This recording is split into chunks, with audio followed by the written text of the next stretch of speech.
Hello everyone, मैं doctor प्रगति गुप्ता और आज इस वीडियो में हम बात करने वाले हैं उन टिप्स के बारे में जिनको अगर माइग्रेन के पेशेंट्स फॉलो करते हैं तो अपनी बीमारी को मैनेज कर सकते हैं या फिर इस बीमारी को कम्प्लीटली प्रिवेंट कर सकते हैं। अब हम बात करेंगे कि कुछ छोटे छोटे चेंजेस जो हमें अपने लाइफस्टाइल के अंदर लाने हैं, अपनी डाइट के अंदर लाने हैं या अपनी डेली रूटीन के अंदर लाने हैं, जिनको ऑप्ट करने से आप माइग्रेन को प्रिवेंट कर सकते हैं या इस बीमारी से कम्प्लीटली बाहर आ सकते हैं। तो सबसे पहले हम बात करेंगे डाइट को लेकर, क्योंकि डाइट हमारी लाइफस्टाइल का, हमारी कम्प्लीटली डेली रूटीन का मेजर पार्ट है। क्योंकि अगर हमारी डाइट हेल्दी रहेगी, अच्छी रहेगी, तो हमारी बॉडी को न्यूट्रिशन पूरा मिलेगा और डेफिनेटली जो लोग बीमार हैं या किसी भी बीमारी से सफ़र कर रहे हैं, उनका अगर डाइट हेल्दी, अच्छा न्यूट्रिशन के साथ कंप्लीट बैलेंस डाइट रहता है तो उनको उस बीमारी से लड़ने की कम्प्लीटली इम्यूनिटी मिलती है, स्ट्रेंथ मिलती है और वो अपनी बीमारी को हराकर बाहर निकल सकते हैं उस बीमारी से। तो सबसे ज़रूरी हो जाता है कि हम जो खाना पीना खा रहे हैं, हमें अपनी डाइट को कम्प्लीटली वॉच करना है। हम क्या इनटेक कर रहे हैं हमें खुद पता होता है, किस तरीके से वो डाइट हमारी बॉडी को हार्म भी कर रही है हमें ये भी कम्प्लीटली पता होता है। बट हम उस कॉन्शियस को किल करते हुए वो चीज़ का इनटेक करते हैं और फिर बीमारी से सफ़र करते हैं। क्योंकि जैसे हमें पता है कि कुछ चीज़ें जो हमारी डाइट में हम ले रहे हैं वो हमारे माइग्रेन अटैक्स को ट्रिगर करती हैं। हर किसी के केस में वो चीज़ अलग अलग हो सकती है। कुछ लोग एलर्जिक रहते हैं कुछ चीज़ों को लेकर, कुछ लोगों को नट से एलर्जीज़ होती है, कुछ को मशरूम से होती है, कुछ लोगों को कैफिनेटेड ड्रिंक से प्रॉब्लम होती है या कॉफ़ी से भी परेशानी होती है। बट फिर भी हमें अगर उन चीज़ों की क्रेविंग बहुत ज़्यादा हो रही है तो हम अचानक से जब भी उन चीज़ों का इंटेक करते हैं तो हमारे अटैक्स ट्रिगर हो जाते हैं। तो हमें क्या ध्यान रखना है, कुछ चीज़ों को अपनी डाइट में से कट शॉर्ट करना है और उनको रिप्लेस करना है हेल्दी फूड आइटम से। लास्ट वीडियो में जैसे हमने बात किया कुछ फूड आइटम्स के बारे में जो हेल्दी हैं और अपनी डाइट में ऐड ऑन करने से हम माइग्रेन से बच सकते हैं। जैसे फॉर एग्जांपल हमने बात की थी चेरीज़ के बारे में, बनानास है, आमंड्स है, कुकुम्बर है, इवन साल्मन फिश है और आपका एप्रिकॉट्स हैं। ये सारे के सारे आपके माइग्रेन अटैक्स को कंट्रोल करते हैं और प्रिवेंट करते हैं हमें माइग्रेन जैसे डिजीज़ से। तो अगर हम इसको डाइट में ऐड ऑन कर रहे हैं तो डेफिनेटली हमारी प्रॉब्लम सॉल्व होनी स्टार्ट हो जाती है। अब कुछ ऐसे फूड आइटम्स हैं जैसे कि चॉकलेट है, चीज़ है, कर्ड है, वो माइग्रेन अटैक्स को मैक्सिमम लोगों के अंदर एग्रेवेट करते हैं। क्योंकि आपकी बॉडी में जब भी कोई इन्फ्लेमेटरी चेंजेस चल रहे हैं और आप इन सारी आइटम्स का इंटेक अचानक से बढ़ाते हो, डाइजेशन ठीक से नहीं हो पाता और आपको ट्रिगरिंग फैक्टर्स यही लीड करते हैं माइग्रेन अटैक्स की तरफ। तो हमें क्या ध्यान रखना है कि जो हम अपने खाने के अंदर खा रहे हैं उसमें थोड़ी सी नज़र रखनी ज़रूरी है। क्योंकि अगर लगता है हमें किसी फूड आइटम से परेशानी है तो उसको ना लेने में ही भलाई है और डेली रूटीन में उसको ऑप्ट हमें करना है। तो हमें क्या ध्यान रखना है, अपनी डाइट को हेल्दी रखना है। क्योंकि अगर आप हेल्दी खाना खाओगे तभी हेल्दी रहोगे, क्योंकि आपकी बॉडी को सारा जो नरिशमेंट है वो थ्रू डाइट ही मिलता है। अब सेकंड आ जाता है लाइफस्टाइल, मतलब कि हमारा उठने बैठने सोने का पैटर्न कैसा है, क्या हम इनटेक कर रहे हैं, कैसी हमारी लाइफस्टाइल रहती है, कैसी हमारी एक्टिविटीज़ है, वो बहुत ज़्यादा इम्पॉर्टेंट है। क्योंकि अगर हम सेडेंटरी लाइफस्टाइल को फॉलो करते हैं, जो कि मैक्सिमम लोगों के अंदर आजकल देखने को मिलता है, हम फिज़िकल एक्टिविटीज़ ज़्यादा नहीं कर पा रहे, हम स्लीपिंग पैटर्न को सुधार नहीं पा रहे, लेट नाइट तक हम अपने लैपटॉप्स, मोबाइल्स का यूज़ ज़्यादा कर रहे हैं या फिर बहुत लाउड म्यूज़िक सुनते हैं अगर हेडफोन्स लगाकर, तो वो कहीं ना कहीं माइग्रेन अटैक्स को ट्रिगर करता है, बढ़ा देता है। तो हमारे लिए इम्पॉर्टेंट क्या हो जाता है कि अपने स्लीपिंग पैटर्न पे ध्यान रखना, अपनी प्रॉपर एक साउंड स्लीप होना इम्पॉर्टेंट है। अगर नहीं आपको नींद ठीक से आ पा रही है तो आप अपने डॉक्टर से मिलिए, उसको डिस्कस कीजिए, वो आपके लाइफस्टाइल में चेंजेस लाने को बताएंगे और आपकी स्लीप पैटर्न को इम्प्रूव करवाएंगे। क्योंकि अगर आपका साउंड स्लीप का पैटर्न नहीं है, आप देर तक जग रहे हो, सुबह देर से उठ रहे हो, ये सारे ही पैटर्न्स आपके लीड करते हैं आगे चलकर माइग्रेन अटैक्स को ट्रिगर करने में। एक साउंड स्लीप होना बहुत इंपॉर्टेंट है।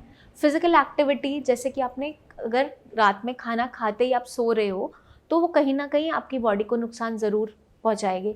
खाना खाते आप बहुत सारा पानी पी रहे हो, आपका मेटाबॉलिज्म हैम्पर होगा ही होगा, आपकी डाइजेशन हैम्पर होगी। और यही सारी चीज़ें इनिशियली जब हम कुछ लंबे टाइम तक फॉलो करते रहते हैं तो कई सारी बीमारियां जनरेट हो जाती हैं। क्योंकि जो माइग्रेन है उन लोगों में बहुत कॉमनली देखने को मिलता है जो वल्नरेबल हैं या जो ऑलरेडी सफ़र कर रहे हैं मेटाबॉलिक डिसऑर्डर्स से।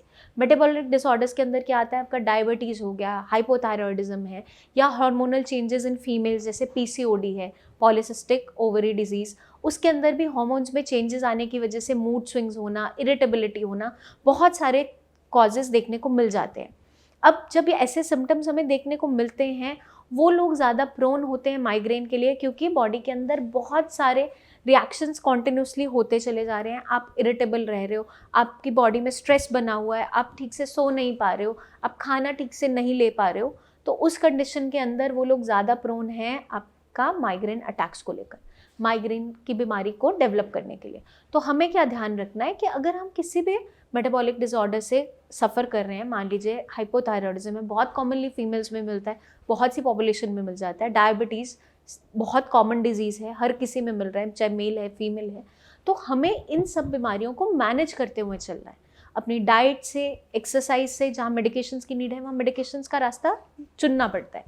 तो हमें क्या करना है, अपनी डाइट और अपनी लाइफस्टाइल को इतना हेल्दी रखने की कोशिश करना है कि हम इन बीमारियों से दूर रहें।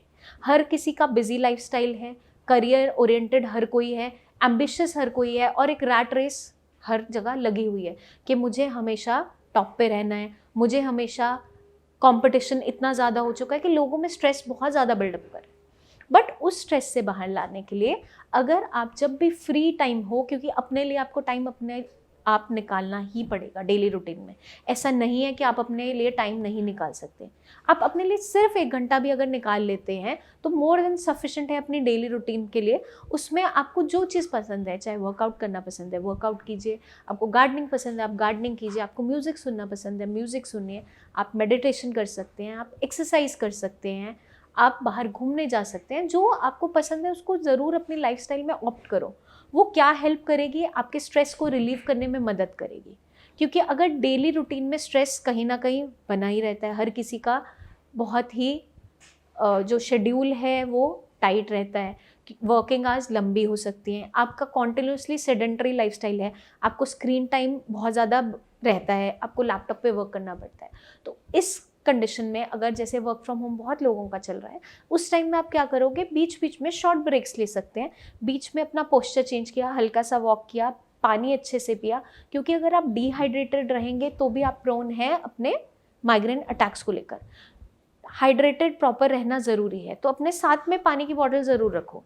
आप काम कर रहे हो, साथ में आपने चाहे रिमाइंडर लगाया या कुछ भी आपने अलार्म लगाया, आपको पानी पीना है। क्योंकि कभी कभार हम काम में इतना बिजी हो जाते हैं कि हमें प्यास लग भी रही होती है तो भी हम उसको सप्रेस कर जाते हैं, और जब भी हम अपनी थर्स्ट को सप्रेस करते हैं तो थोड़े टाइम में बॉडी अलग से सिम्टम्स शो करना स्टार्ट करती है। लाइक आपको जब भी डिहाइड्रेशन फील होगा, आपको सिवियर हेडेक होना स्टार्ट हो जाता है। तो प्रॉपरली हाइड्रेटेड रहना इंपॉर्टेंट है, फ्रूट्स का इंटेक करना ज़रूरी है अपनी डाइट में, हेल्दी डाइट रखना बहुत इंपॉर्टेंट है, और अपने डेली रूटीन में थोड़ा थोड़ा टाइम अपने लिए ज़रूर निकालें, अपनी फैमिली के साथ टाइम स्पेंड कीजिए। आपको अगर अकेले घूमना पसंद है, थोड़ी देर आप निकल के अकेले घूम के आ सकते हैं। तो आपको अपने लिए थोड़े स्टेप्स लेने पड़ेंगे ताकि आप जिस भी बीमारी से सफ़र कर रहे हो, चाहे माइग्रेन क्यों ना हो, उसको कम्प्लीटली हैंडल कर सको और उस बीमारी को मैनेज कर सको। क्योंकि आधी बीमारियां हमारी गलत लाइफस्टाइल खाने पीने से ही हमें मिलती हैं। कुछ चीज़ें हैं जो जेनेटिकली हमें पेरेंट्स से मिली होती हैं, बट मैक्सिमम चीज़ें, मैक्सिमम बीमारियां हम अपनी ज़िंदगी में खुद लेकर आते हैं अपने गलत खाने पीने और लाइफस्टाइल से। तो जहाँ हमारा बस चल सकता है, जहाँ पे हम करेक्शन कर सकते हैं, वहाँ ज़रूर करनी चाहिए, और मैं कहूँगी करनी भी इम्पॉर्टेंट है। तो आपको इन चीज़ों को खास ध्यान रखना है। अब हमें क्या ध्यान रखना है कि अगर आप अपनी लाइफस्टाइल के अंदर, अपनी डेली रूटीन के अंदर अल्कोहल का इंटेक, स्मोकिंग का इंटेक, किसी चीज़ की एडिक्शन है, चाहे आपकी कैफीन ही क्यों ना हो, कॉफ़ी क्यों ना हो, उसको ग्रेजुअली हमें टेपर ऑफ करके बंद ज़रूर करना है। क्योंकि अगर हम लंबे टाइम तक ये हैबिट एडिक्शंस को फॉलो करते रहेंगे तो हमारी बॉडी पे उसका कोई ना कोई साइड इफ़ेक्ट ज़रूर देखने को मिलता है। बहुत सारी बीमारियां हैं जो इनके इंटेक से हमें मिल जाती है, चाहे आपका लिवर डिजीज़ हो, चाहे लंग्स के डिजीज़ हो, चाहे आपकी बॉडी के अंदर टॉक्सिन्स की अक्यूमुलेशन बढ़ती चली जाती है, और साथ के साथ हमें क्या देखने को मिलता है, हेडेक के पैटर्न्स बढ़ते चले जाते हैं, क्योंकि ये सारे ही ट्रिगरिंग फैक्टर्स हैं माइग्रेन के। तो इन ट्रिगरिंग फैक्टर्स को रिमूव करते हुए हमें काम करना है ताकि हम अपनी लाइफ को बेटर कर सकें, और जो माइग्रेन अटैक्स हमें बहुत जल्दी जल्दी आ रहे हैं वो धीरे धीरे कर कर कम होने स्टार्ट हो जाते हैं, साथ के साथ पेशेंट अच्छी रिकवरी की तरफ बढ़ता चला जाता है। तो इन छोटे छोटे चेंजेस से ही बहुत बड़ा चेंज हमारी लाइफ के अंदर आ जाता है। बस ज़रूरी क्या है, आज से ही उन चेंजेस को अपनी लाइफ में ऑप्ट करना। आप मेडिटेशन कर सकते हैं, आप एरोबिक एक्सरसाइजेस स्टार्ट कीजिए, ब्रीदिंग एक्सरसाइज कीजिए, थोड़ी देर आराम से आप कोई इंस्ट्रूमेंटल म्यूज़िक सुन सकते हो, या म्यूज़िक आपको जो पसंद है आप सुन सकते हो, बट बहुत लाउड वॉइस में आपको नहीं सुनना है, क्योंकि वो कहीं ना कहीं आपको ट्रिगर कर देता है माइग्रेन की तरफ। तो हमें कुछ छोटे छोटी चीज़ों का बहुत अच्छे से ध्यान रखना है। अगर हम वो छोटी छोटी चीज़ें ध्यान में रखते हैं, उसको अपने लाइफस्टाइल में फॉलो करते हैं, अपनी रूटीन में ले आते हैं, जैसे कि हम नॉर्मली कहते हैं कि 21 डेज़ तक आप कोई भी हैबिट को अगर फॉलो करो, चाहे डी एडिक्शन हो, चाहे आपकी वर्कआउट की रूटीन हो, तो 21 डेज़ बाद वो डेली रूटीन में आपका खुद से ही आना स्टार्ट हो जाता है। बट उसके लिए उस 21 डेज़ हमें देने पड़ते हैं। तो वैसे ही हमें डेली अपनी लाइफ में थोड़ा थोड़ा टाइम अपने लिए ज़रूर निकालना होगा, ताकि हम इस बीमारी को मैनेज कर सकें और इस बीमारी से कंप्लीटली रिकवर हो सके। तो ये पॉसिबल है, ये सब आपके हाथ में है। अपने लिए स्टेप लेना आपको स्टार्ट करना पड़ेगा, क्योंकि आप अपने लिए सब जो भी कर सकते हैं वो सबसे बेस्ट पार्ट है, क्योंकि हम आपकी सपोर्ट के लिए यहाँ पे हैं। आपका कोई भी क्वेरी है, आपको डाइट में कोई क्वेरी है, आपको सिम्टम्स कुछ पूछना है, आपको नहीं समझ में आ रहा मेरे साथ परेशानी क्या हो रही है इवन, तो आप नीचे दिए हुए नंबर्स पर हमें कॉल करके टीम ऑफ डॉक्टर से आप कंप्लीटली शेयर कर सकते हैं। आप उसके लिए फ्री हैं कंसल्ट करने के लिए, कोई परेशानी नहीं है। आपको फिर भी डाउट्स रह जाते हैं, आप क्लिनिक पर आकर मुझसे अपॉइंटमेंट लेकर मिल सकते हैं। आपको कुछ भी काउंसलिंग की रिक्वायरमेंट है, आपको कुछ भी अपने सिम्टम्स शेयर करने हैं, आप डेफिनेटली उसको खुल के कीजिए, क्योंकि अगर हम इस स्टेप पे बीमारी को नहीं रोकेंगे तो सूनर और लेटर वो क्रॉनिसिटी की तरफ बढ़ती चली जाती है। और ऐसा नहीं है कि माइग्रेन कभी ठीक नहीं हो सकती, लेकिन उसके लिए आपको अपनी तरफ से एफर्ट लगाना बहुत इंपॉर्टेंट है, क्योंकि जो लोग बहुत लंबे टाइम से सफ़र कर रहे होते हैं इस बीमारी से, उन्होंने हर तरीके का ट्रीटमेंट ट्राई कर लिया होता है और उन्हें लगता है कि अब मुझे इस बीमारी के साथ हमेशा रहना पड़ेगा, बट ऐसा नहीं होता। श्रेयास में बहुत से पेशेंट्स आ रहे हैं और बहुत अच्छी रिकवरी शो कर रहे हैं, बट जो गाइडलाइंस हम आपको प्रोवाइड करेंगे उसको आपको फॉलो ज़रूर करना है। अगर आप वो चीज़ें फॉलो करते हैं तो डेफिनेटली आपको रिजल्ट्स देखने को मिलते हैं। अपनी लाइफ के अंदर जो भी चेंजेस हैं, छोटे छोटे चेंजेस हैं, उनको आज से ही लाना स्टार्ट कीजिए। डेफिनेटली आपको बहुत अच्छे रिजल्ट्स देखने को मिलेंगे। ईट हेल्दी, स्टे हेल्दी और अपना खास ध्यान रखिए। Take care.